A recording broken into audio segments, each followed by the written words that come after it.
All right, family. All right. Thank you once again for your patience. We got a late start tonight, but if you in divine alignment, we right on time.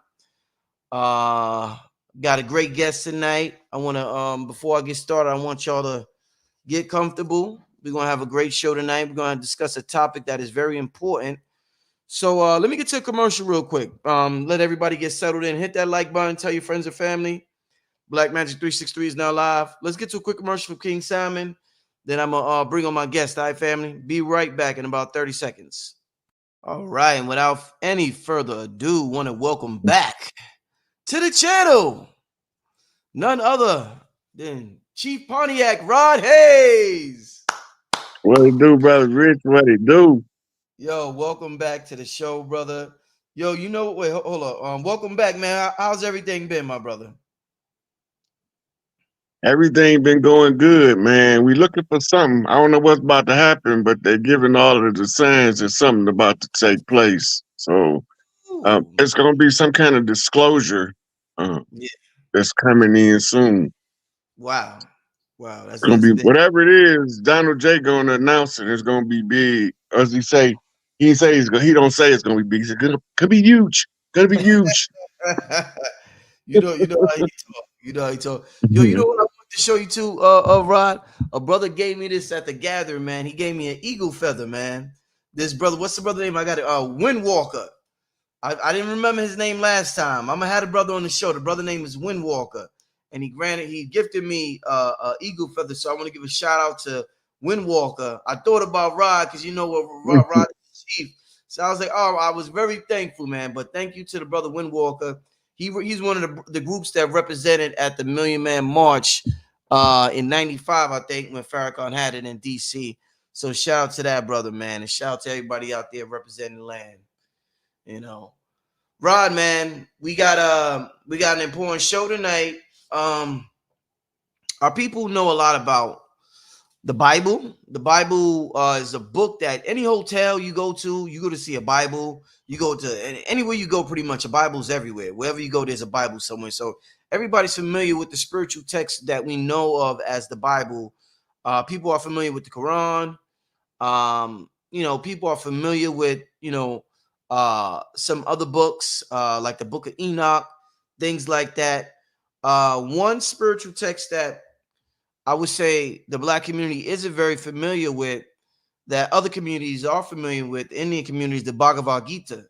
And being that we were a global people, being that at one time on the planet, when you looked around, it was a whole lot of brothers that looked like us or darker. Being that we are an ancient race, it's time for us to dive deep into these ancient texts that could be of great, tremendous help to us during this awakening. As you say, something's about to happen in a disclosure. These texts could awaken stuff in us, Rod, that has not been awakened yet. I know you dive deep into a lot of these spiritual texts. One of the sharpest brothers I know when it comes to ancient history. So let's talk about this Bhagavad Gita, Rod Hayes. Let's talk about the characters in it, the purpose of it, and what can we learn from it. Let's talk about this Bhagavad Gita. I heard Sad Guru talk about it on YouTube. Uh, what is your opinion and what's your take on the Bhagavad Gita, Rod? So the Gita is actually an excerpt from a larger text called the Mahabharata. Mhm. In India, What was the event early this year that ushered in the golden age? What was the name of that again? it was called the Mahabharata, Maharta. Okay, and so that's the Maharta, and the Bhagavad Gita comes from the Mahabharata. right? Which is a Okay, much larger text. okay, okay. They There's sound similar. also, yeah. So they have the prime text of a lot of Hinduism is not really a religion. Mm-hmm. It's based on more your caste and which spiritual school of thought you espouse because of your family line. Right. When you look at the overall text, Mm-hmm. right, they got chapters called sutras. Mm-hmm. The Bhagavad Gita is it's a narrative of a story between the charioteer named Arjuna, who's talking to Lord Krishna, right? Now, if you know, in Kemet, we have what's called KRST, Krast. Mhm. Krishna is the Hindu variant of the same energy, Mm. right? So it means the anointed. And the Mm. anointed is the one who raises the sacred secretion. The physical anointing is done by the women in the clan with the oil. So now in Christianity, they use olive oil. Mhm. But in the ancient cultures, they use the oil of the alligator that they get from the alligator's brain, his cerebral spinal fluid. It looked the same. Then some over here they use alligator oil, right? All these oils is to symbolically give you the spiritual initiation in the physical world that matches your spiritual initiation in the spiritual world. So as you anoint the child, as he grow, he's going to be looking for markers that's going to allow him to activate. So he's going to become the Krast or the Kursna, and he's going to be the heir apparent to restore Earth at the close of the age. This is the story where Krishna explaining to Arjuna that so Arjuna asked him a question early in the text about why do he see family members that's taking up both sides of the war against each other. And Krishna goes on to explain to him that in spiritual war, some of the people in our family in a past life was probably our mortal enemy. And it shows up in the spiritual conflict when you're looking at it with a spiritual vision. Okay. So Krishna was able to see spiritually, and he was able to recognize what Arjuna was looking at and explain to him. And he go into a lot of other what they call wisdom teachings. Mhm.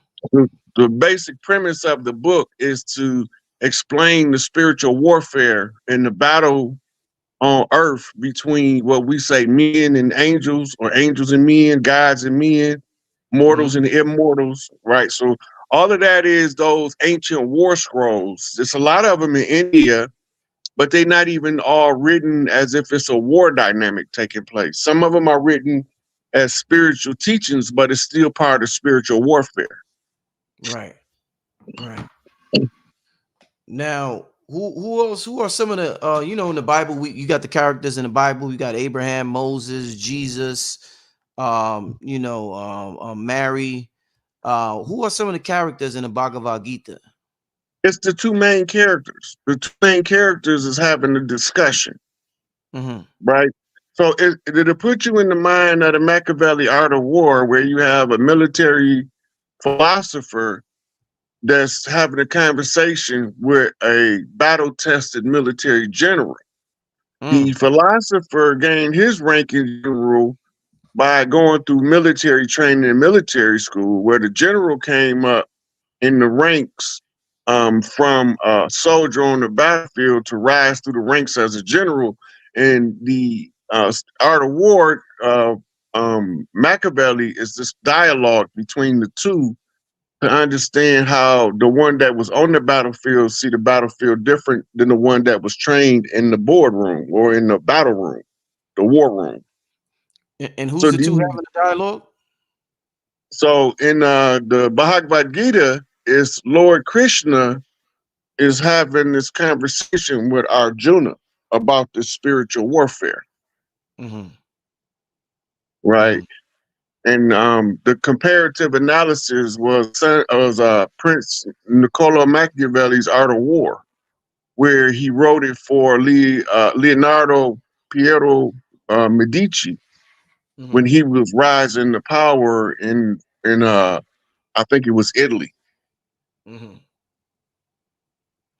A lot of people ride when they think about the Bible, they look at the Bible as a prophetic book, and they talk about revelations and how a lot of things are coming to pass. is there text in the Bhagavad Gita that you could look at modern time and look at 2024 and say, damn, Bhagavad Gita is right on point with what's happening right now?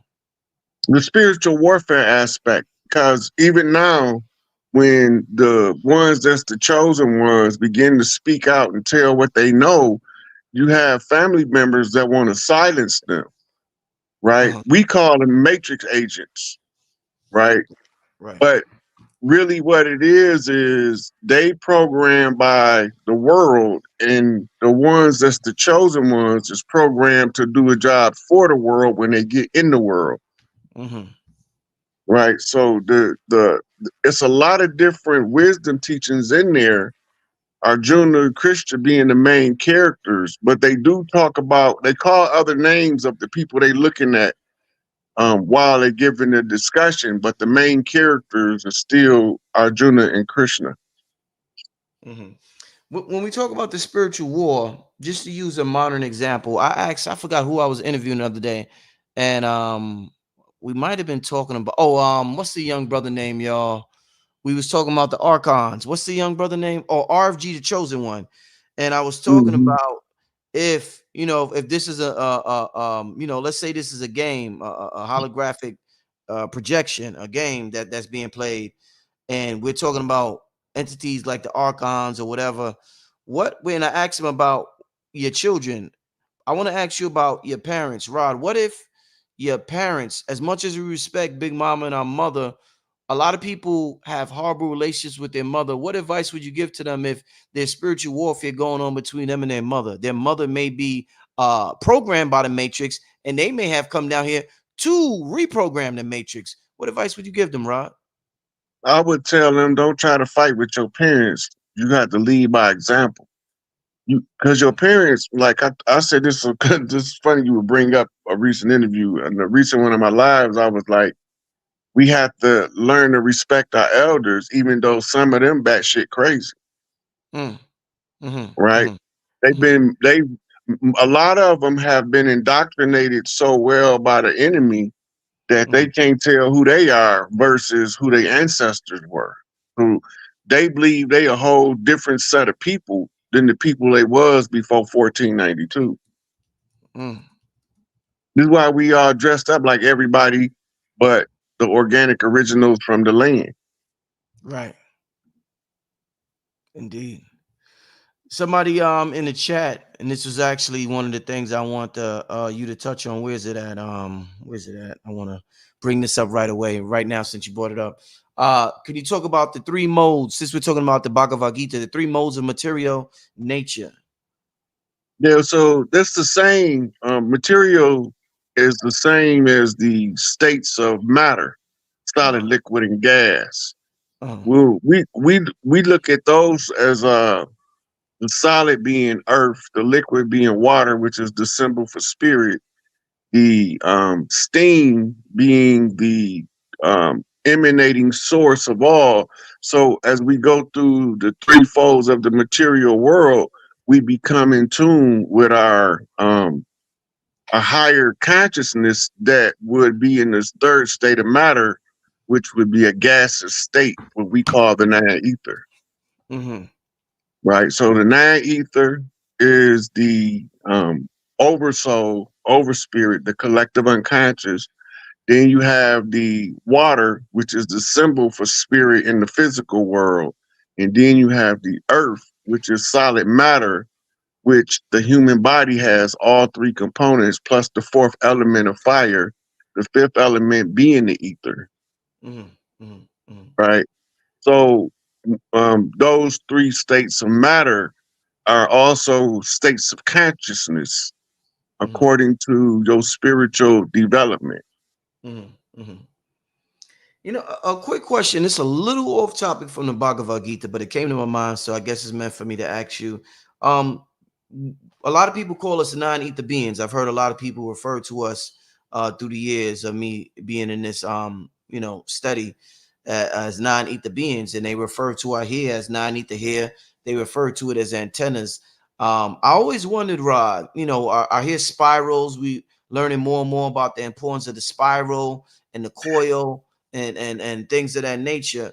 why when we're born, when we first incarnate into this realm and we take on this avatar, why would as a baby coming out the mother's womb, out the portal, why is our hair straight and it takes a while to develop that spiral, that galaxy spiral? Why don't we come down here with the nine ether? Why does it take a year or two or three and then you see the hair That's spiraling more and that's more?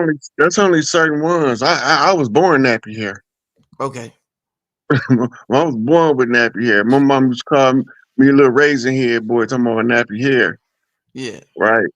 So that's based on you sitting in the amniotic fluid. Uh, Hair tends to relax in water. uh, Right. okay. So when you've been in there for 9 months, it's going to take a while for the oils and the air from around it to interact with the hair itself to cause it to change state. Mm-hmm, But mm-hmm, normally the ones born with straight hair, they end up with what's called curly locks. mm-hmm, That's like 8 ether, mm-hmm, mm-hmm. right? The 9 ether is the real tight stuff. What they call it, BB shots and robo knots. You remember that? Yeah, yeah. Oh yeah, BB shots. I ain't hear that in a while. BB shots. I ain't hear that in a Yeah, while since Martin. yeah, Martin, the sitcom Martin. Oh man. Wow. yeah. So, but that's the 9 ether. The true 9 ether, they don't really grow long hair. Um, they normally have naturally short hair and naturally don't grow long. But Mm-hmm, some of us, when we right between 8 and 9, we can grow a big afro, mm-hmm, you know. And then if you really look at the afro is the attempt to straighten out the kinks in the hair mm-hmm. by using, picking it out, Yeah. poofing it up, and then pack it down because they don't know nothing about packing the afro down, Mm-hmm. to make sure that it's symmetrical. Right. Right. But when you grow up in the '70s, you seen it. You seen it firsthand. Everybody tending to their afro. My whole family had afros in Chicago. Yeah. Mm. Yeah. Afros used to be real big. You know, the universe. I was talking to Dr. B the other day. I told Dr. B, I said, if you look at the universe, like you know how they say the universe is a brain, and they'll show the brain with the neurons coming out, then they'll show the universe. The universe almost looks like an afro, Rod. That shit look like one huge afro that keeps going, Rod. The Yeah, universe. so that's dark matter. Yeah, yeah. That's dark matter. You got to remember, it's just like being inside of the uterus. We just inside of a bigger version called Right. creation, Damn. right? And the only way you can get in is through a portal. Yeah. But creation itself is a galactic portal, Mm-hmm. right? So Prime Creator filters down information and puts the rest of everything in order by utilizing a agency of man in the realm of humanity in order for us to fix the problems. So we Mm-hmm. got at the close of last age, so the Piscean age closed out now. We in the early days of the Aquarian. The energy ain't fully hit yet, but it's Mm-hmm. revving up. And this is being told by the solar flares, by the Schumann resonance, by the electromagnetic field that they call the Van Allen belt. The Van Allen belt is doing all kind of stuff different than it normally does. That's the Pleiadian light lock. When they be talking about we in the dome, if Oh, we was in the true dome, at the bottom where the dome meet the earth, you would have a perpetual air spiral all the way around. right. Right? Then they want to use the echo effect of a pop balloon in a hollow chamber. But the reason why that's not a good experiment to explain us being in the dome is because when it thunder in New York, you don't hear it in LA, Right. right? And the reason being is it's called the dissipation of sound. If you was in the dome and the thunder was being echoed through the dome, when it strike one place, you would hear it every place, Mm, mm, right? So the sheer volume within inside the confines of atmosphere um, is so vast that the sound can't travel simultaneously from New York to LA for you to hear the thunderstorm that's taking place in New York. It's the Right. same. You can't hear the thunderstorms that's happening in Australia, but if we was in the dome and the sound of thunder was the identifier, then once that sound of thunder go off, everybody in the dome would hear it, Mm-hmm. Mm-hmm. right? So though this is a couple of things, but the Van Allen belt is the Pleiadian light lock that they talk about who can loose the bands of the Pleiades, Right. right? And it's backed up by what's called Arcturian light conjure, because they trapped us in here in order for the good ones and the bad ones to fix the problem before they left the lock, right?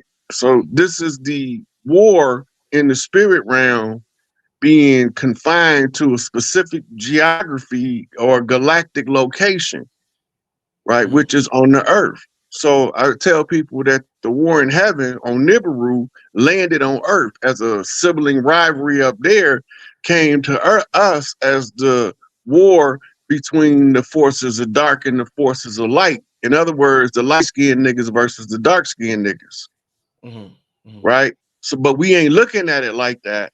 We looking at it like some good people and some bad people is fighting it out. But they brothers and sisters and cousins and uncles and nieces and nephews, right? This goes back to the Gita, by the way. Mm-hmm. So it Okay. all Yeah. it's all related, because this is why Arjuna had to tell, Krishna had to tell Arjuna that you have these people in the families. Everybody got them in their family, even though they're not from the same spiritual position in the conflict, Mm-hmm. right? So it's like it's a war between intelligence versus ignorance, right? Mm-hmm. And they allow ignorance to run rampant until somebody come along and say that's enough of the dumbass shit. Mm-hmm. So then we get to the point where, okay, if it's enough of doing things from the perspective of ignorance, what do we have to do now to shift to intelligence, Mm-hmm. right? So to give you the example, they gave us something called artificial intelligence. That's Mm-hmm. 4 point quantum encryption. Mm-hmm. But the human intelligence is tied to your spiritual body, which gives you a 19-point quantum encryption across 19 dimensions. That's 19 times 19 to the 19th power.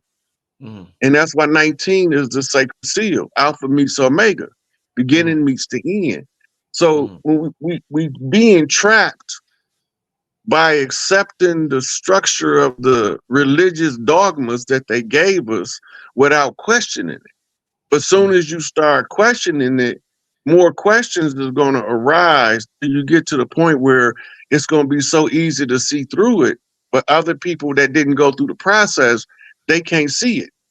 So Mm-hmm. now you've been separated by intelligence versus ignorance. Right. And that goes back to everything we did is predicated on divide and conquer. They divided the humans up by geography, skin color, um, class, ranks, system, style, all of them different means of dividing us.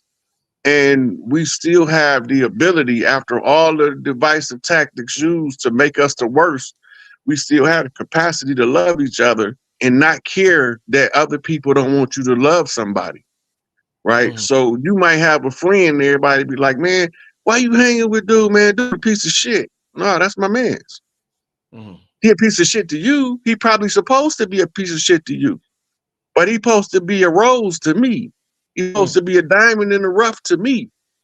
And he ain't, everybody ain't supposed to get along.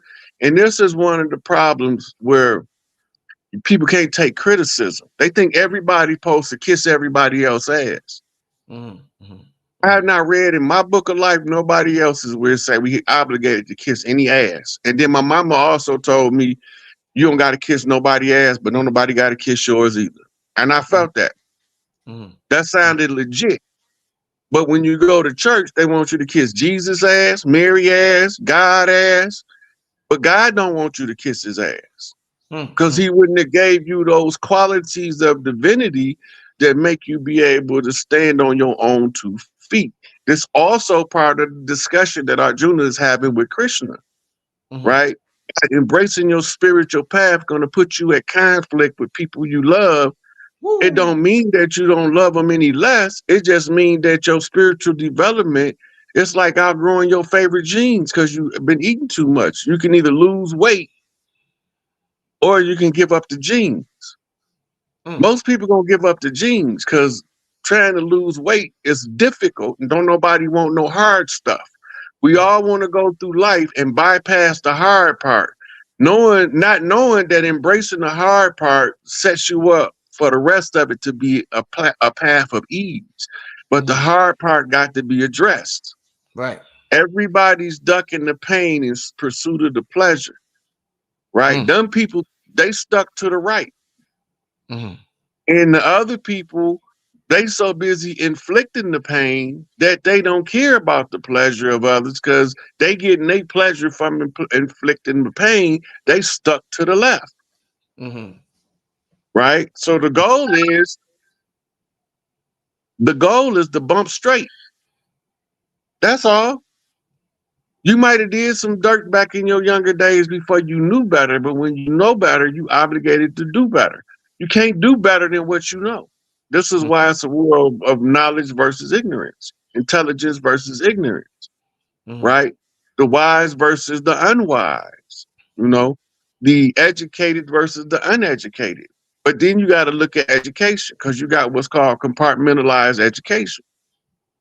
Back in the day when we was the husband on the farm and we tended to the farm, we knew how to do everything required to run the farm, from build the barn to cook the dinner to wash the. We knew how to do it all.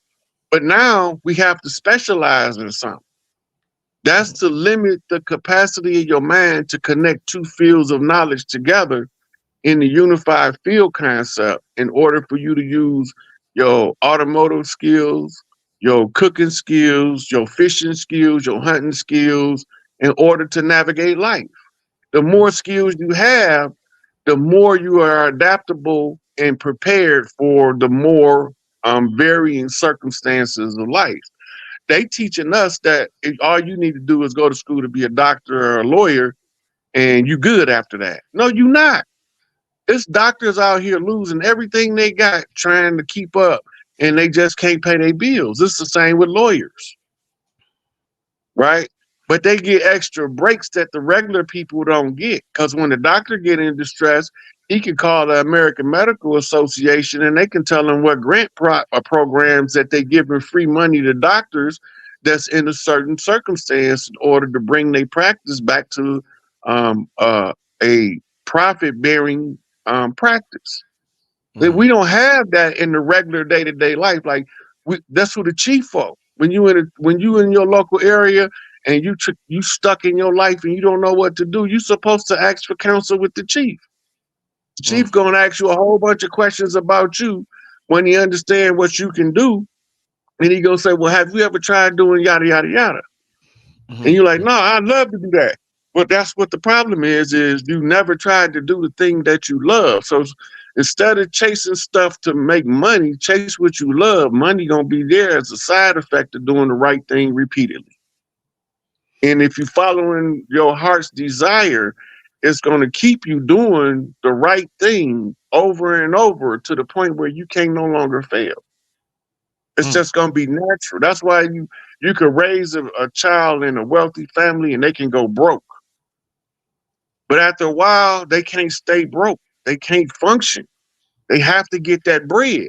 And they know how, based on watching their parents, that is something in them that can allow them to become wealthy again.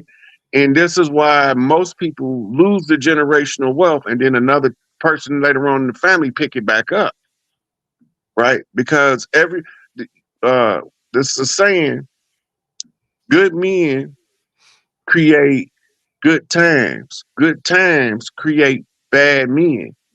Bad men create bad times. And bad times create good men. It's a cycle, right? So the more that you're willing to endure and put the work in, the more you're gonna have later in your life time to live your life instead of your life living you. Most of us, our life is living us, and we was given that life by the designers of this matrix.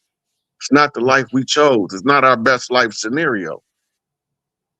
Mm-hmm. And most people scared to pursue their best life scenario because they all want a safety net. Ain't no safety net when you walk on a tightrope across Right. the Grand Canyon. You either Mm-hmm. gonna make it or you ain't. But Mm-hmm. you don't know if you don't try. Rod, the Bhagavad Gita is a 700 verse sacred Hindu scripture, and you said it's part of a Indian epic called the Maha. How do you say it? Mahabharata. Mahabharata. Mahabharata. So we I can't have pronounce it like they pronounce it because I don't talk with the Indian.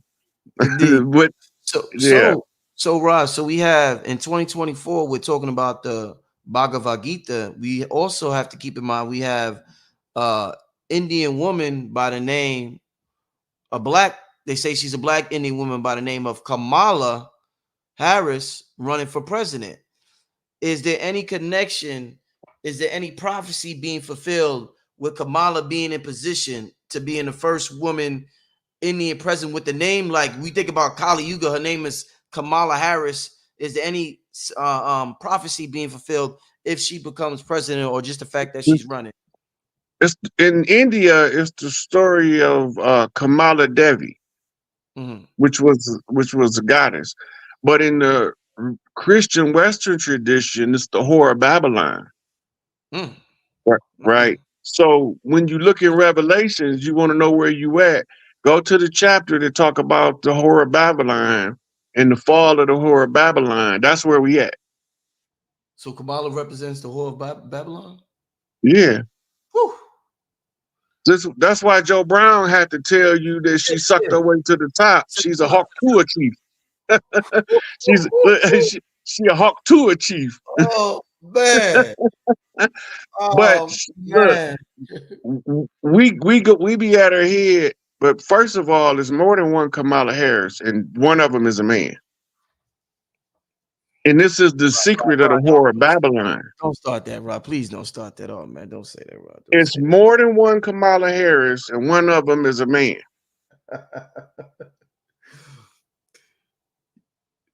that. I'm just telling you. A lot of people thought I was crazy, but then they seen the receipts and was like, "Holy, why we ain't been know that?" It's all part of the Statue of Liberty, Eiffel Tower connection with Parthodon of Isis, which is Paris, and the fall of the Babylonian Empire, represented by Rome, and Rome is DC proper. Right, right. A lot of us don't know DC was named Rome before they named it Washington DC, but it was It, named Rome. And then the seven hills sit there.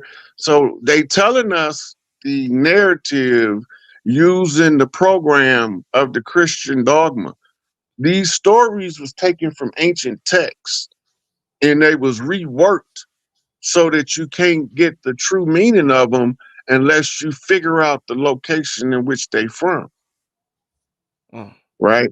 We talk about the Gita, but if you go back to the book of Daniel and it say in the one was hewn from the mountain without the hands of a workman, mm, right? And he rolled down from the mountain to strike the feet of iron and clay, right? Now this is Sun Wukong in China, who was right. sealed in the mountain for 5,000 years, Mm-hmm. right? And then Titicaca came and recited the incantation to free him. And then one of the sorcerers gave her a band to put around his head to control him because he was uncontrollable. That's why they put him in the stone in the first place. Mm, But when you get to India, it's no longer the story of Sun Wukong. Now it's the story of Hanuman. Hanuman being the handyman, being the man capable of doing all of the things that need to be done in order to solve the problem. He's able to draw from spiritual sources as well as physical sources and able to put the story together. So when you get over here, you see the monkey and the eagle in the Nazca lines, and the monkey is symbolic of the monkey mind, the Sakoma, and the eagle is symbolic of the phoenix taking flight on the awareness that the monkey mind is the untamed mind that you need to tame in order to attain the wisdom required. So in the Sun Wukong story, he journeyed to the west to recover the 10 scrolls of wisdom. The 10 scrolls of wisdom is 10 different things that's being used to rule economics, education, entertainment, labor law, politics, religion, sex, war, and health. All 10 of those things represent the 10 scrolls of wisdom, because when you understand how they're being used against you, you can use the same attack to defend as in Aikido, as in turning the force and momentum of your enemy around and thrusting it back up on you. That's all part of the Earth clans coming together, bringing their great heroes from around the world to form one juggernaut, like the Autobots form one big giant robot, Mm. Optimus Prime. Optimus Prime, yes. Right. Optimus meaning the optimum, meaning the best of, and the prime meaning the original, the first one, the root. So they tell us the story in all of these narratives, but because we've been disassociated from who we was, our natural inclination to put these things together has been undermined and usurped by people that came to undermine and usurp who we were. Mm. What does the Bhagavad Gita, Rod, say about, you was talking about the war in the heavens, and you mentioned Nimrod and it coming down to earth. Does the Bhagavad Gita go into the war that took place in the heavens? No, it's looking at Earth and it's Mhm. looking at the families lined up on opposite sides of the battlefield, looking at the war that's being fought on the earth, not the war fought in the heavens. That's a different scroll. Mhm. Is there any connection? You know how Ashwa Crazy back in the day, he had the video Christianity stolen from ancient Kemet. Is the Bhagavad Gita, is it connected to any of the other stories we hear, like let's say the Anunnaki or ancient Kemet or Atlantis or something? Is it connected to any of these other systems? Yeah, because when you start studying the Vimanas Wars, you end up in India, because the Vimana Sutras is also taken from larger chapters of the Mahabharata. And then you have the Vedas, which is the wisdom teachings. The Vedas is contemporary with like Proverbs and Ecclesiastics, but it also tells stories in there, short stories too. So these texts are all what you call ancient pyramid texts. A lot of them is still in scroll form, untranslated in the Tibetan mountains and in the Vatican library. Those was the ones they wasn't allowed to destroy, because the information they have was critical to the people of the earth when they wake up from the slumber. Yeah, I want to, and I'm glad you said that. The books that weren't translated, I'm gonna show son that Billy Carson posted on his YouTube. He said, he put up this post. Hopefully y'all can see it. He said 84,000 secret books rediscovered within a sealed library of the 11th century Sakya monastery, Tibet. 95% have yet to be translated. Right, that's a hell of a number right there, man. How Yeah. how how This are we? just one library. This just one library. They got them in Mexico too. Mexico and Peru. Yeah, They got scrolls like that. They tablets, clay tablets with hieroglyphs on them, and they tell us they don't translate. They translate. right. All hieroglyphics translate. Mhm. There's no hieroglyphics that don't translate. So how is these going to translate? What do you mean? They just don't know the keys to unlock the language. Right. But the language will translate itself if you understand body language, because most hieroglyphic writings is taken from the movements of the body when in physical motion. But it's like Woo! a scene from an animation. Woo! Woo! Hieroglyphics is imitated body language. That's what you're saying? Yeah, the ones where you see people playing scenes. Yeah. Look, when you reach the alpha brain state and you sitting in the meditative position before the hieroglyphics. If you got the right DNA, they will come to life and play a cartoon for you. The cartoon will play out just like the story being told if you from the bloodline. But if you're not from the bloodline, the pictures will remain stagnant and still. They won't move. But if you're from the bloodline, while you're looking at them, they'll start to take form. They'll start to move. They'll tap into your energy field and you will be awakened to what the hieroglyphics say without knowing what they say. That's all part of the awakening. When I say cartoon, I mean animated, like The Simpsons, or Right. matter of fact, they even got an ancient hieroglyphic depiction of Marge Simpson. That blew my mind.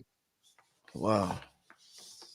What do you think about? I had a brother who writes light language, and he wrote some things down. Rod, what do you think about individuals who they go into this automatic writing and they write this language that we may not know what it That's is? readable. Uh-huh. It looked like gibberish, but it's readable. It's readable. It's full of symbols. So what he's doing is channeling, Uh-huh. but he's not translating the channel. Right. So it's like you put your VCR in to record big time Saturday night. You thinking you finna record wrestling, but you recorded the Spanish, what they call Sabado Gigante, Giant Telemundo. Saturday, the big Saturday. So yeah, so, and now you got it on the video. You know what the hell they saying because you don't speak Spanish, Right. Right. right? Gotcha. But you got another sense by watching what's going on. You might not speak the language, but you can grasp the basics of what's being displayed in the foreign language. It's the same with that type of channel. If he got to learn that language one symbol at a time. Mm.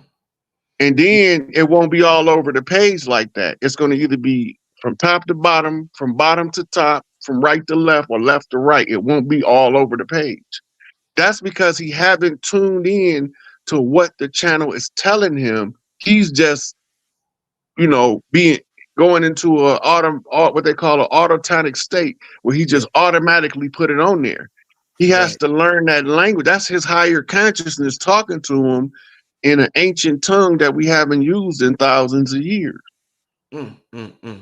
right? Yes. Shout Consciously, he don't know what it means, but subconsciously, he know what every one of them things mean.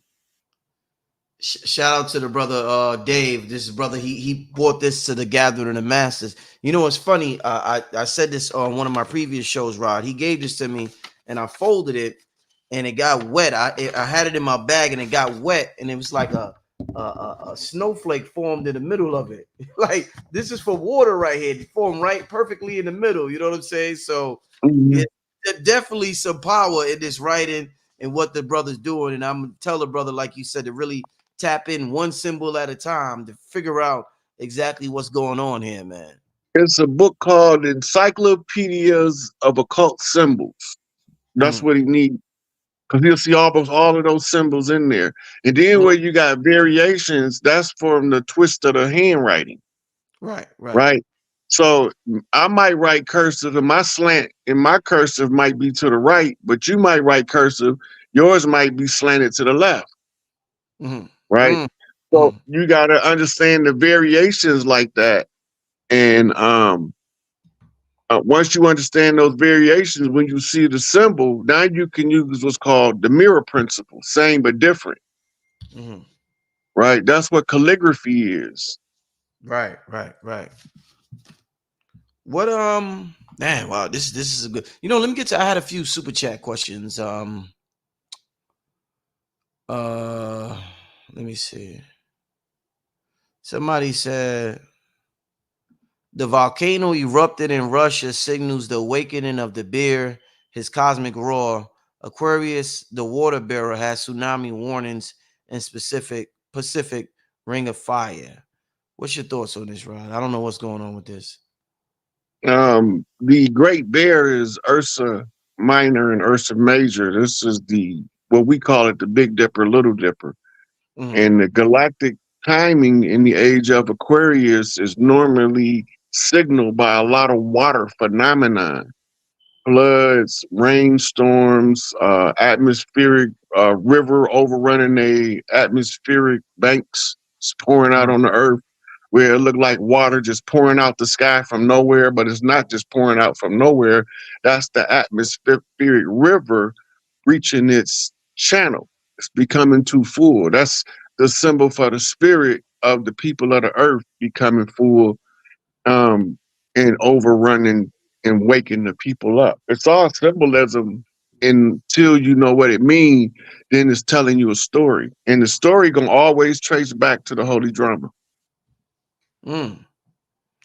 You know, speaking of the holy drama, and we're talking about the Bhagavad Gita, one of the things it says in it is detachment. You know, we hear a lot about detachment through different spiritual teachers. And one of the things that say is detachment is not that you own nothing, detachment is that nothing owns you.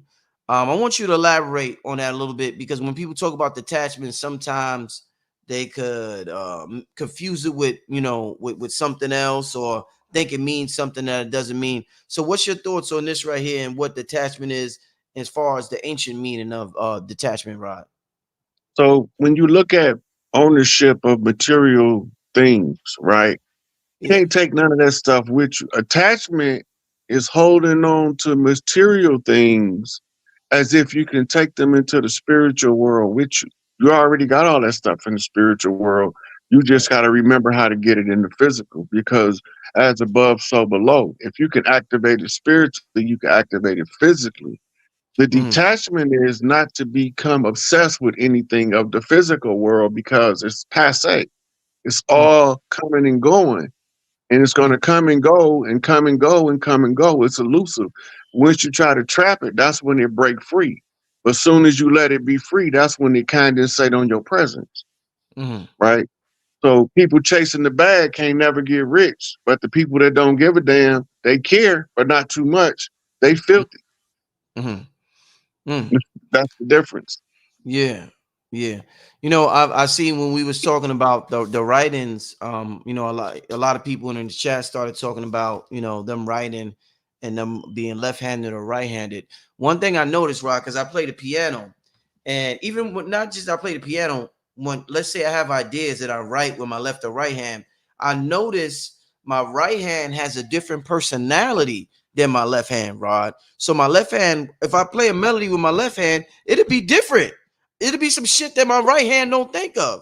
Same thing when I'm writing. If I want to think about some thoughts, depending on what hand I use, because I practice using both, a different thought will arise. So this is some shit that we're not used to tapping into because we're only used to using one hand. So talk to me about um do you think it would be easier to tap into ancient knowledge as if we're right-handed, we started writing with our left hand or using our left hand more? What is it about the different personalities of the right and left hand, Rod? You work the personality difference is the side of the brain. The right hand is using the father side, linear logic. The left hand is using the mother side, abstract. Artists who are ambidextrous have a higher output of creativity than the ones who can only use one hand, Yeah. right?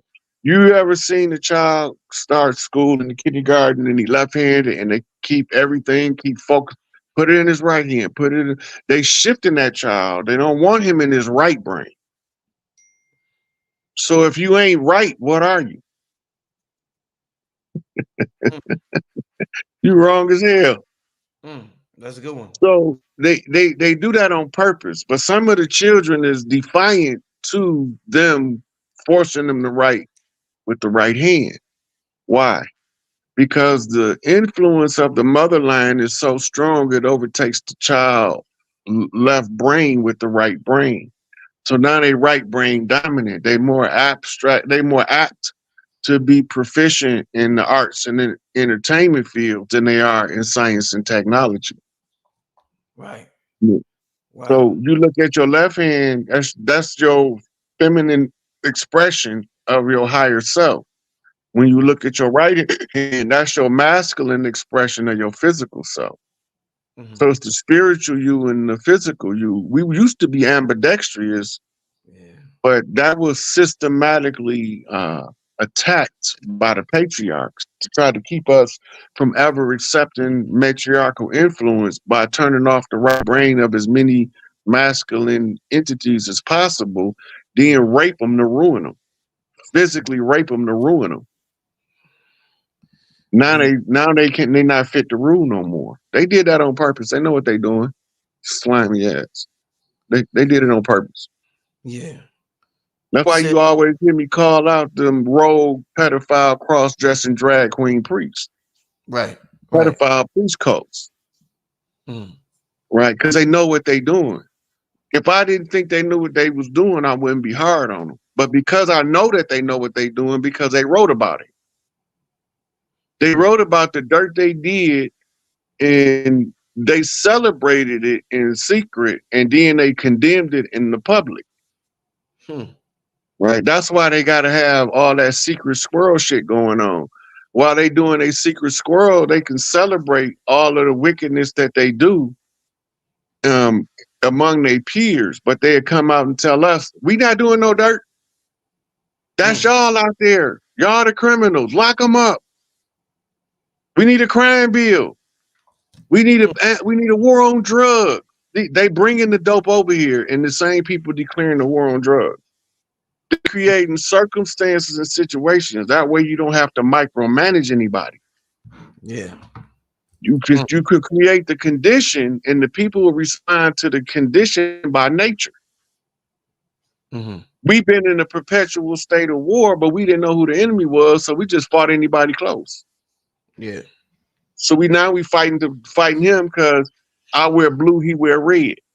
I wear my cap to the right, he wear his to the left. Come on now. Mm. Can we find a better reason to fight each other? Like he broke in my house and tried to rape my sister, so I broke him up. You know, Right. that's a better reason than because he got his hat turned to the left and mine turned to the right. Mm-hmm. He from a different tribe than I'm from. They turned us against each other. They deliberately sent infiltrators in these programs. They wrote about them. The Mm. FBI snitch program. They wrote about it. They got documentaries on it. And they telling you exactly how they infiltrate us in those videos. Mm. But we don't know, we don't believe we're in a police state, and we don't believe we've been warlocked for 400 years. So as long as we don't believe it, you can't get out of the condition that you don't accept exists, because now you be fighting in vain. You don't believe it exists. Even though you can see all of the symptoms of it, we're not in control of our economics. We're not Mm. in control of our education. We're not in control of our entertainment. We're not in control of our labor from where we gonna work it, how we gonna work, when we gonna go. Mm-hmm. We're not in charge of politics. We're not in charge of the religions of the world. Who is in charge? Hmm. Because I got some questions for them suckers. But they hide and they do everything secret, so they look like they innocent, but they not innocent. They the dirt dealers. Mm. Right? They the ones running the kind games on the most amount of people. And they say that the bigger the kind is, the easier it is to run. And that's why we've been trapped in this American corporate kind game for 235, 240 years. Mm. Right? Because we didn't know, we thought it was real. We didn't know they was a running game on us. We thought that they was legit. They not legit. We the only ones legit. The original organic Mississippi ruddy red clay dirt walking around the land with this nappy hair to the wavy hair to the straight hair. Right? We came in multiple skin complexions. We didn't just start having light breaks recently. That's old.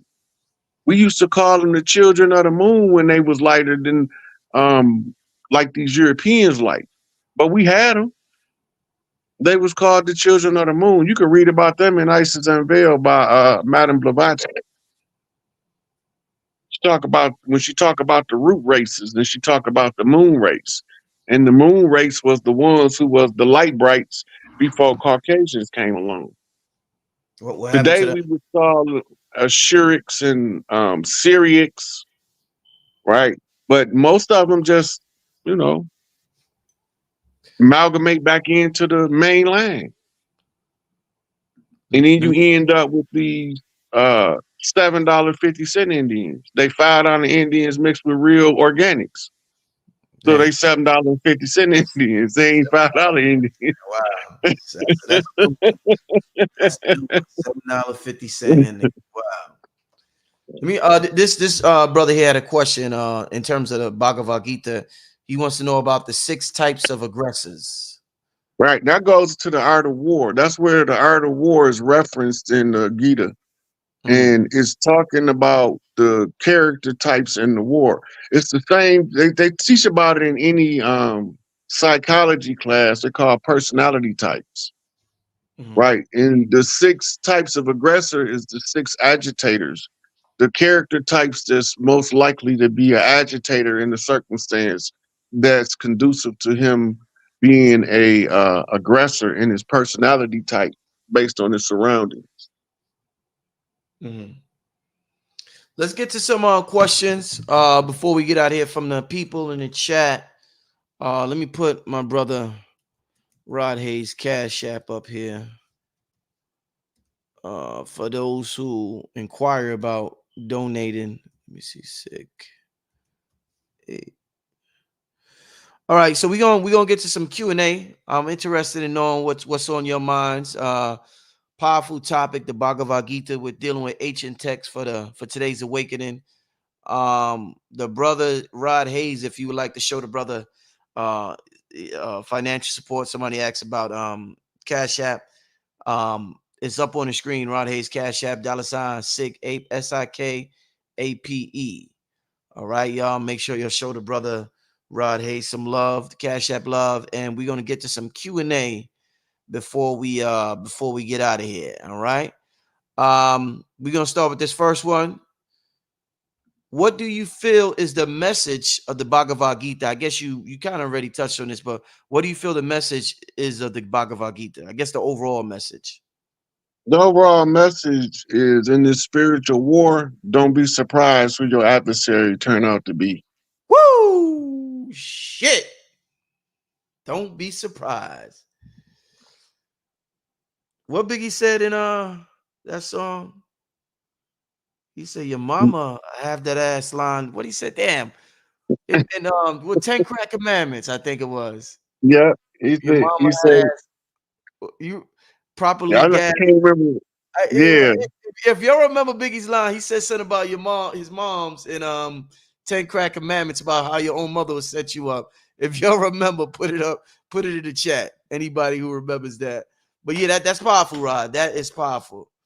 Um, I'm gonna take questions about the Bhagavad Gita first. So if you have any particular questions, let me see about the Bhagavad Gita. Let me put it in the chat. Okay, well, I ain't read that. I ain't read that book in about 20 years. yeah, wow, wow, damn. Somebody said ask Rod about the 90-foot statue of Hanuman they just unveiled in Texas. You should deal If with that. they that's that like, the size of it matters. 90 feet. Hmm. I'll have to go and look at the symbolism around it because the name of the city, the road it's on, all that stuff matter. Hmm. It's a sign. And Hanuman, Bobby Hemming talked about Hanuman too, by the way, for Yeah. if y'all want. But Hanuman is the Indian Monkey King, who is similar to Sun Wukong in China. And the Buddha called him Hanuman because he could do anything. So I'm not sure what their motive was. I have to read into it because it's going to be some signs that will explain why they put it there and what was the motive. Yeah, I think that's the line from Biggie. Your mama be in the Yeah, bushes waiting to light that ass up, yeah, properly gassed yeah, up. yeah. Probably gassed up your mama in the bushes waiting to light that ass up.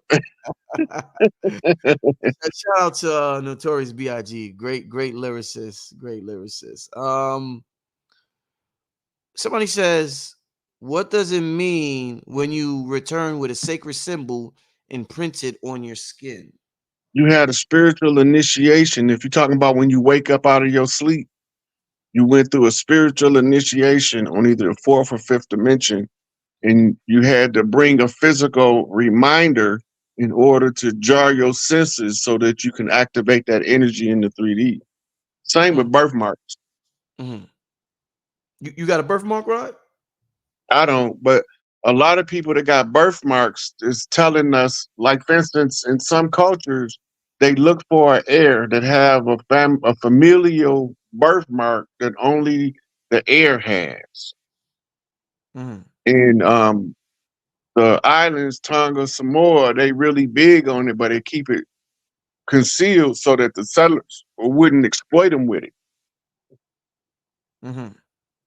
Right. So that's what those symbols be. People wake up with scratches on them. They be done went through a spiritual initiation, and sometimes they be done fought off some real wicked nefarious forces, and you come out with the physical. It's like Morpheus told Neo in the Matrix. The mind makes it real. Mm. Mhm. Mm. Let me this next question. Let me get to this next one. I just seen something here. Where did it go? Where did it go? Somebody said, "What does the Bhagavad Gita predate?" It predates the Bible, the Quran, the Torah. Well, all of that stuff is fairly new, but it's just reworks of ancient text. It's older than the Ethiopian Bible. It's pretty old. Mhm. Is it older than the Sumerian text? I'm not sure. I'm not sure. Mhm. All right, let's get to I uh seen somebody say I must have knew Badine Bishop Wine in the shot. I worked at a club on the west side called Brick Social Club, and I met him in there like 2 or 3 times, but we never carried on any conversation of any significance. I mhm. was working as a bouncer, and my extended the conversation was, "Excuse me, brother, can you let these people pass? Thank you, I appreciate it." Indeed, indeed. Somebody said, any significance of Cleopatra during this time? Cleopatra was 2,000 years ago, and Cleopatra was way after the Gita. Mhm. What because there's so much. Sanskrit is the oldest language that's still spoken. It's the oldest language that's still spoken from the ancient world. What? Um, all of these other languages, Latin and Greek and the derivatives, those are all languages that's under 4,000 years old. What's the oldest language? What are you talking about? Sanskrit, the language that the Sanskrit. Gita is written in, Sanskrit. Okay. right? It's the oldest continuously still spoken language. You have some ancient cultures around the world, but a lot of us has been infiltrated by foreign additions to the local language. But English borrow a lot of words from Sanskrit, like the word avatar is the Sanskrit word. Um, Yeah, uh, Avatar. I didn't know that. yeah, yeah. Avatar is a Sanskrit word. It's not English. The word Aryan not English. The word Aryan is a Sanskrit word, and it don't mean what they tell us it means. The original Aryans was they call them the untouchables now, but they got removed from their seats of power. Them was Inky kids got removed and replaced with Enlil kids that he had with an Earthborn. Mhm. Who originally who originally rocked the what's the origin? Like we talk about the origin of certain things. We knew Hitler was deep into the occult. And he started snatching symbols and shit. He had the swastika. Who originally rocked the swastika? The Rod? swastika was a symbol from the ancient world that was global. And then it really originally, before they flipped it backwards, it originally meant balance with nature. But when they flipped it backwards, they meant imbalance with nature, belligerent to nature, and it was being used by Hitler to expose the pedophile priest cult. What you mean, and like, he came through the Thule Society. yeah? So what you say balance? What do you mean, like balance with the feminine and masculine? Balance with the feminine and masculine, and balance with the world around you. So let's say I got a village that I'm feeding and I need to feed them and I got to go on a hunt. We didn't just hunt and just kill something and be done with it. We did a spiritual cleansing process before the hunt. Then when we killed the animal, we did a ceremony over the animal as we took the entrails out and spilt the blood on the ground. All of those things was overseen by priests that used to attend the hunt with the soldiers, with the warriors, with the ones that went out and did the hunt. Now they just take it to the slaughterhouse and slaughter it. But if you get something that's kosher or something that's halal, they have to follow the ancient processes. That's why it's kosher. That's why it's halal, because they following ancient practices in the cleansing of the carcass that they're about to consume. Is there any connection, Rod? You talked about Yahweh being see, I got the hat here. You talked about Yahweh being a title, representing one Mm. who could balance the masculine and feminine. Is Yeah. there a connection then between the original swastika and the whole the title of Yahweh being that it's both dealing with balance and masculine and feminine? No, yes, what? No, the swastika predate the English, the word It Yahweh. predates Hebrew. That's why it predates the whole. Yeah. So Yeah. Sanskrit is way older than Hebrew. Hebrew's like one of the newer languages. Yeah, the Hebrew is probably around 8,000 years old, but Sanskrit is at a minimum of 60,000 years old. Those scrolls you've seen, Yeah. some of them scrolls date back 300,000 years. Woo, man. So what about the glyphs in Kemet? How old is those? The hieroglyphs. How old is that? Those are about 7,000 years old. Oh, so that's fairly new. Yeah. But you got to remember, when Kemet was originally built, they didn't put hieroglyphics on everything. Right, right, right. That But was a when the dynastic period came about, they began to write the hieroglyphics that was in the scrolls on in the stone.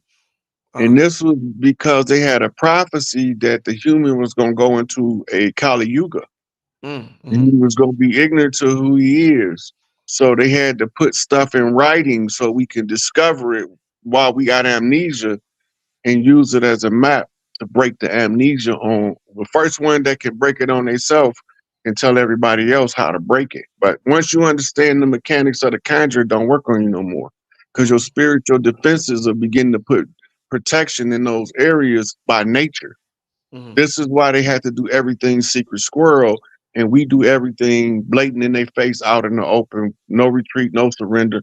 We just telling you what it is, and follow the oral tradition and inform as many of the clans people as possible because we want to empower our tribes. We don't want to take the power and concentrate it on one individual or two individuals. We want everybody to have a say in the tribal way. If a 2-year old got a coherent question, the adult obligated to ask it to the one who have the answer. right, right. But I just seen a question. uh they want to know, is the Bhagavad Gita designed to help connect you to your soul? Right.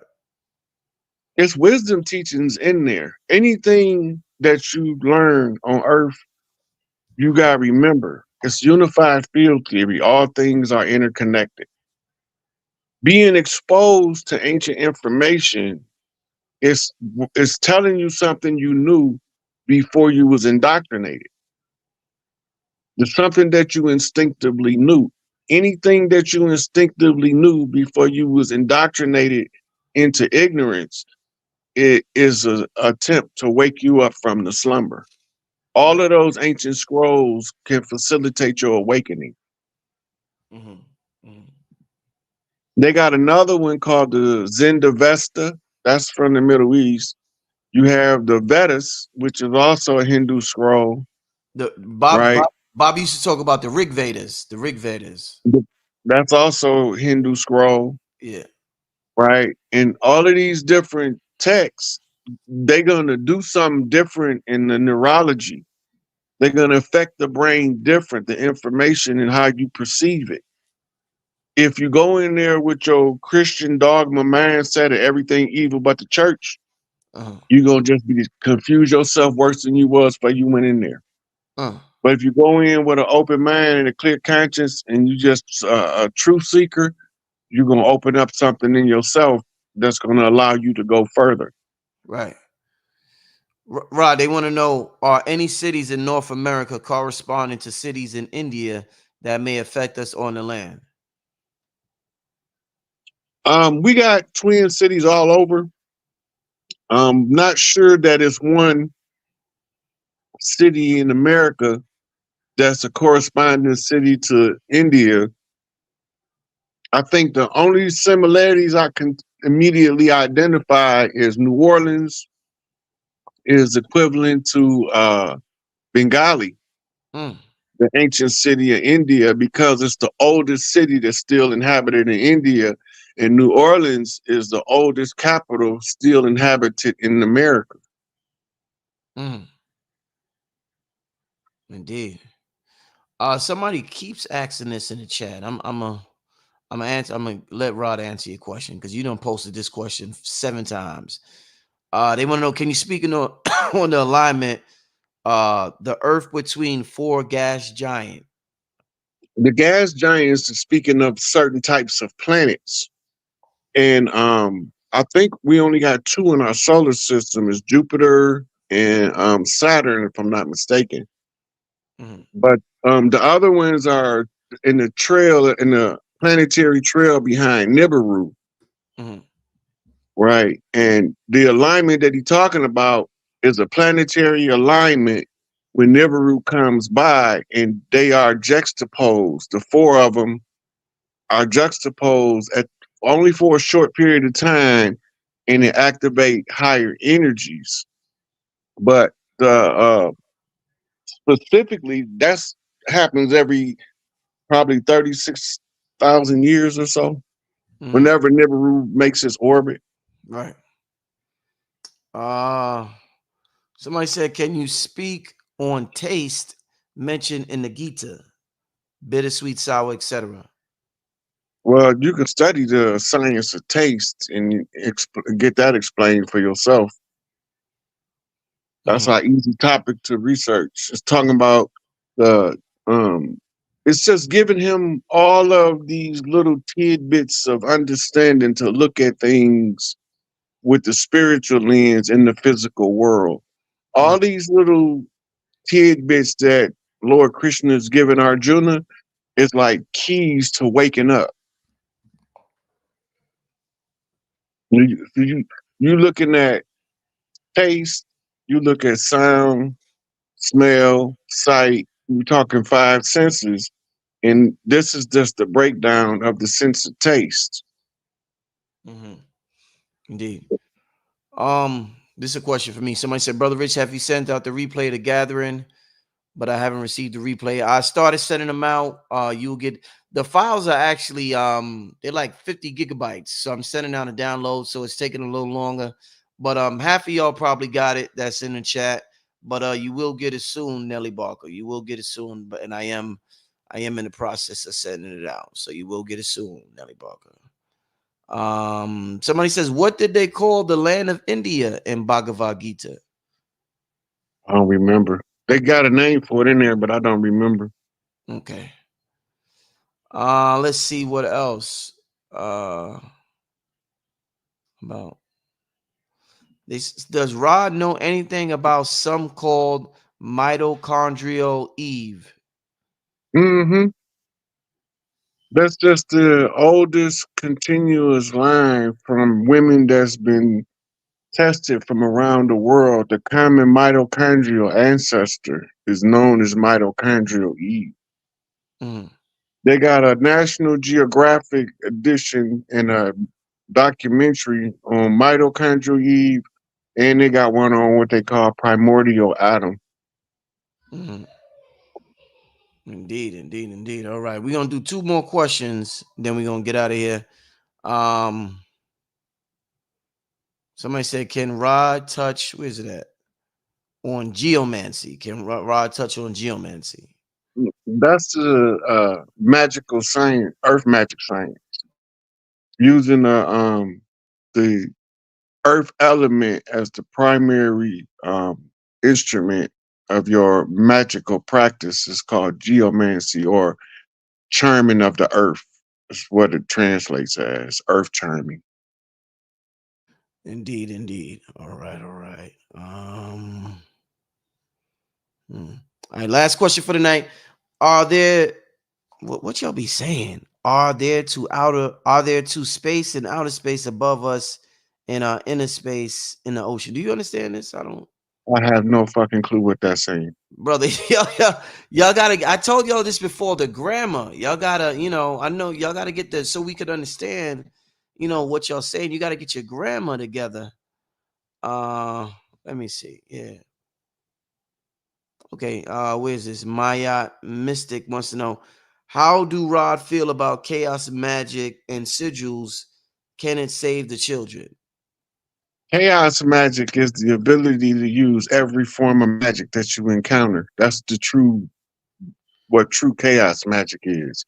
You're not strictly stuck in one discipline. You use what works. And sigils is a badass science. That's one of the coldest stuff because you can activate the sigil, you can write the sigil, and you can use the sigil indefinitely, and it's going to work. Hmm. Hmm. Sigil, I refer a lot of people that ask me to sigil magic because it's the same as writing an app for the brain. Woo! Come on, Rod. It's the code, it's the app code to create symbols that the brain can gather all this information from. Powerful, powerful. I was just taking notes when you said that. Oh man. All right. Let's see. I think I'm gonna squeeze one more in. Uh, okay. Somebody said, can Rod touch on the three types of hearing according to Hinduism? I don't know about that. I never heard of that. I'm not sure what they're talking about. Hinduism got so many different sciences within its teachings, Yeah. and then you got the ones who follow Kali Ma, the Thuggy, and you got the Brahmins. Then you got the ones that's practitioners of Siva, and they all got different sciences that teach different ways Right. according to the their doctrines, and each one of them got different doctrines. Hinduism, it's not really a religion. Mm, Like a religion is used to control people. mm, Hinduism is used to break people free spiritually, but they stuck in the caste system because that's a conjure. mm, mm, mm, Um, Somebody wants to know, Rod,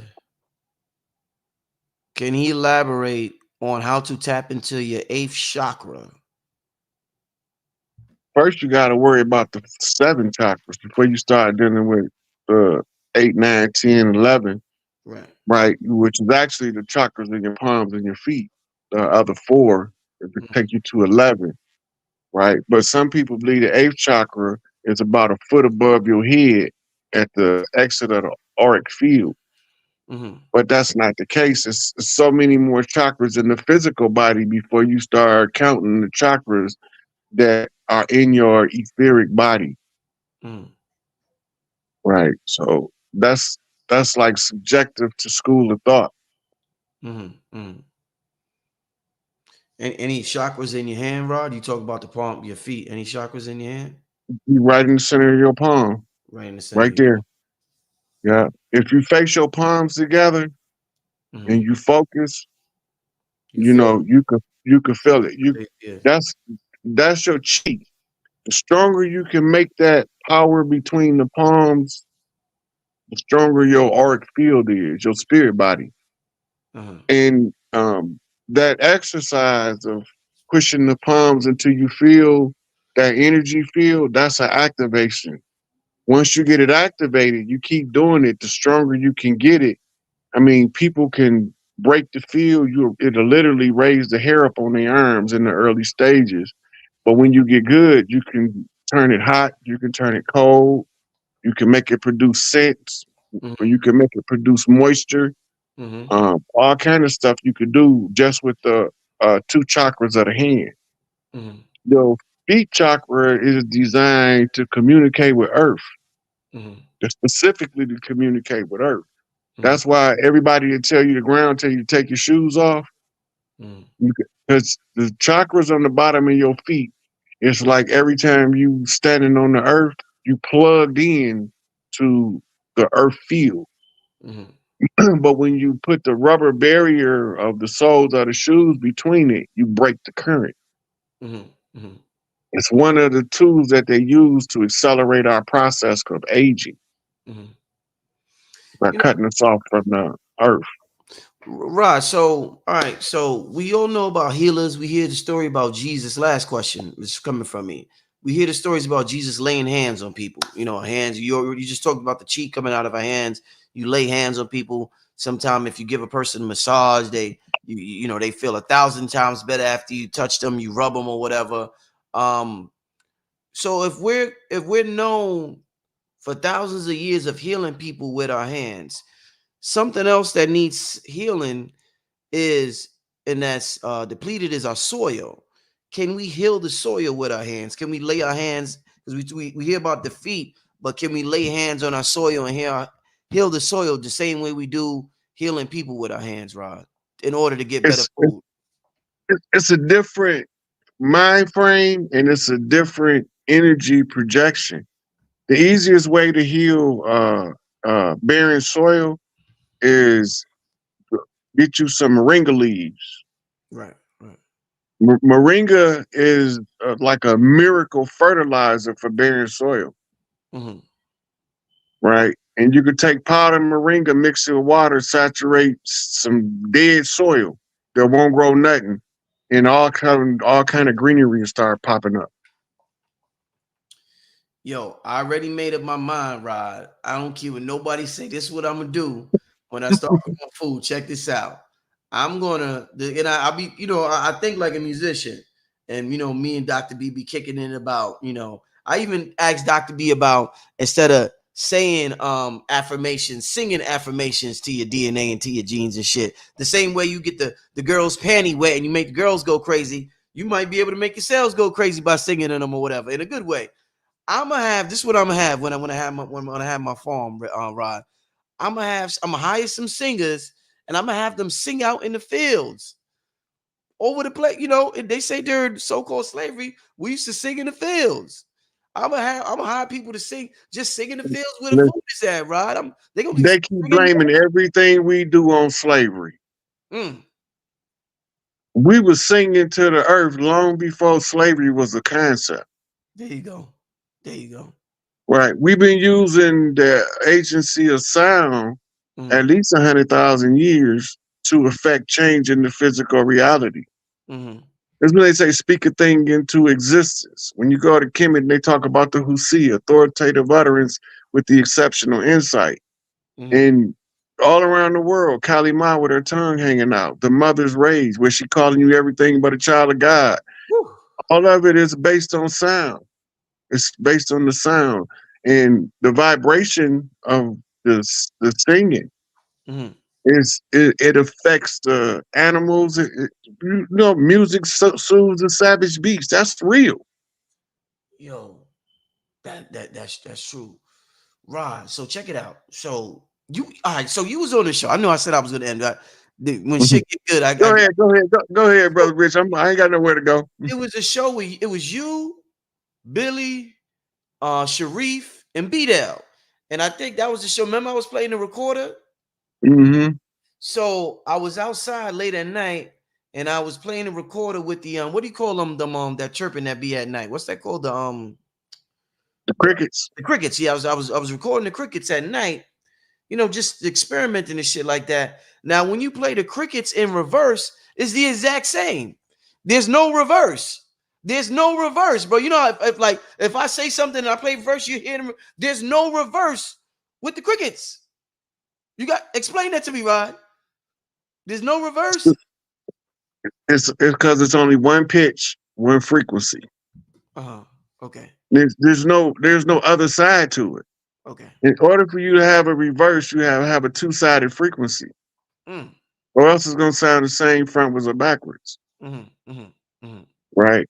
And as you move vibrations up the sound barrier, you Mm-hmm. got sounds that affect matter, and you got sounds that don't. You got sounds that affect water, cymatics, and you got sounds that don't, Mm-hmm. Mm-hmm. right? And these experiment with these different sounds causes different things to take place in the energy that's in your surrounding, Mm-hmm. Mm-hmm. right? Remember, Beethoven has the side effect of causing the child's brain to operate at a genius capacity. Mm-hmm. The same with Bach and a couple more of those classical artists. They were so called black, right? By the way, Most of them was. they. Beethoven was a brother. Amadeus was a mulatto. Mm, Mm. okay. In fact, how much of the drop of blood you want him to have, depending, you know, his nature knows no color line. Yeah. Warren G. Harding was president turned the 1900s, and they hid his sister out because she was chocolate and he was vanilla. Mm. And then somebody on the campaign trail asked him if he was passing. He Whew. said, "Oh, well, you asked me. Shoot, I wasn't born yet. There was a whole bunch of jumping back and forth across the fence back in them days. I could be anything." Wow. Wow. Man. Yeah, a lot of these people that we think pale faces is passing. Clark Gable, Fred Astaire, um, J. Edgar Hoover. There's a lot of them. They're just passing. Yeah. Uh, Jane Mansfield, Yeah. Marilyn Monroe. They passing. That's why they got so much star power, because they still had that original drop that they came to get. And now, about 80% of these people we think is pale faces is passing. Mm. Right? You gotta remember when they called the end to the war, what they called the Emancipation Proclamation, where they took the slaves from the plantation and the government owned them now.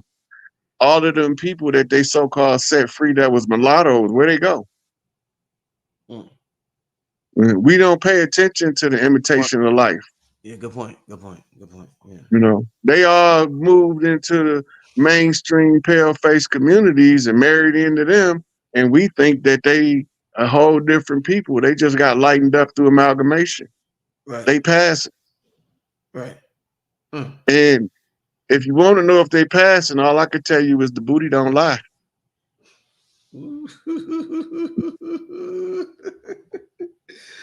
Oh man. And on that note, man, yo, Rod. By the way, yo, Rod.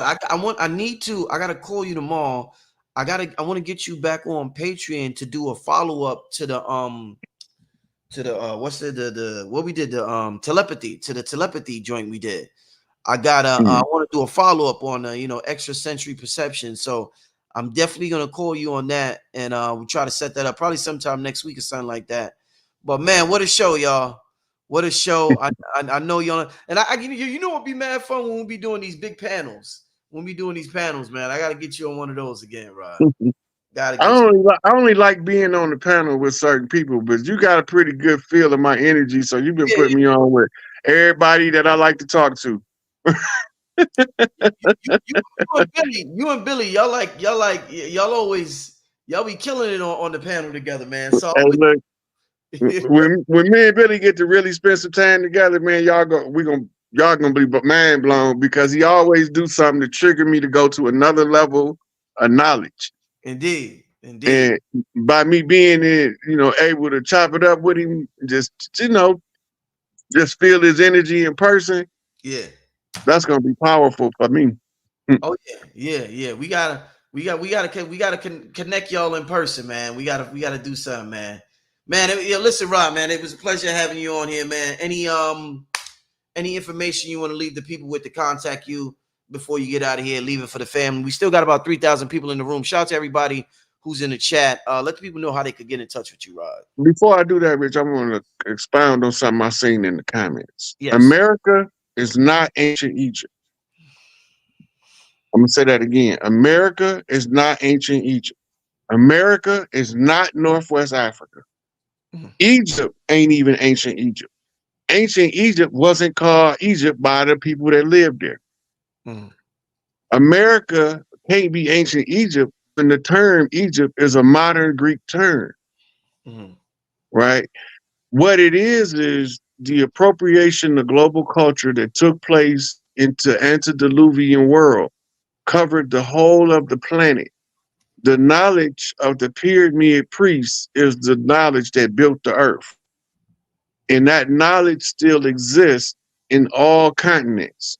It's just pieces of it have been extracted, and now it's like putting together a big puzzle. The original Temple of Isis was in the Arizona, what we call the Grand Canyon. And that was the original pyramid complex. This was the Great Atlant that they became known as Atlantis after Plato called it Atlantis. But it wasn't Atlantis, it was the Great Atlant. Right. And the Atlanta is more properly named than Atlantis is. The people that they thawed out in Antarctica are ancient Atlanteans. They Lemurian Atlanteans. That was a flash froze civilization, and they thawed some of them people out. And then they told us this fabricated story that these people was part of an experiment of some people they brought from Africa. The same BS they told us about us over here. Them people that they was in Antarctica was already there. They already was there, frozen in the ice, and they used the cryostasis recovery method to thaw them people out. And that's when they found out that they didn't effed around, right? So when people start trying to designate Turtle Island as Egypt or ancient Egypt or North Africa, it's because they trying to disassociate us from this landmass as a people that was already here before any other settlers came.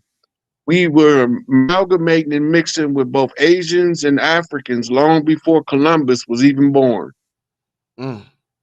So stop listening to people tell y'all that y'all somewhere else. This Turtle Island, this is Atlantis. If they want to tell you this is something, don't let them tell you it's Egypt, because Egypt has only been named Egypt for probably about 800 years. Mm-hmm. In modern Egypt, with the current lines of demarcation, that came out in the 1800s as part of the scramble for Africa. So these people was being misleading, but some of them actually believe the bullshit they teaching. Mm. Indeed. And on that note, any contact info for the people, Rod? Y'all can catch me on Rod Hayes on Facebook, or the Sick Eight, almost the same as my um, Cash App, except it got the in front of it, on Instagram. Them the only two channels that I'm on. Otherwise, y'all catch me on Young Elder. Y'all can catch me right here on Brother Rich, or somebody else who might invite me to do a show. I'm thinking about opening up a TikTok for my live next. Ooh, that'll be powerful. Oh man, so many people on TikTok, Rod. Oh man, I gotta get on there more too. The youth is on there heavy, Rod. They're on Mm-hmm. there heavy, man. So yeah. Hey Rod, thank you. I want to thank everybody for tuning in. Tomorrow, by the way, AA Rashid will be on tomorrow night, family. So tune in 9 o'clock tomorrow. I'm gonna have the brother AA Rashid speaking. Rod Hayes, I want to thank you once again, my brother. I'm gonna call you tomorrow so we can set up this Patreon interview, brother. For sure, Brother Rich. I'm down. I'm my Yeah, yeah, man. I know, man. I know. We wish we could have had you here, man, at the gathering, man. The gathering of the Yeah. masses, man. We needed you here, man. Hey, look, I told you it's a good thing I didn't come because I couldn't move. Yeah, yeah. You said you was I was catatonic. I don't know what there was some shifting in the energy field, and I just was fatigued for like 4 days straight. damn. Mm. Well, I'm glad you better now, brother. You sharp as ever. Keep up the great work, and I'm gonna call you tomorrow, my brother. All right. All right, peace, peace, family. See you tomorrow.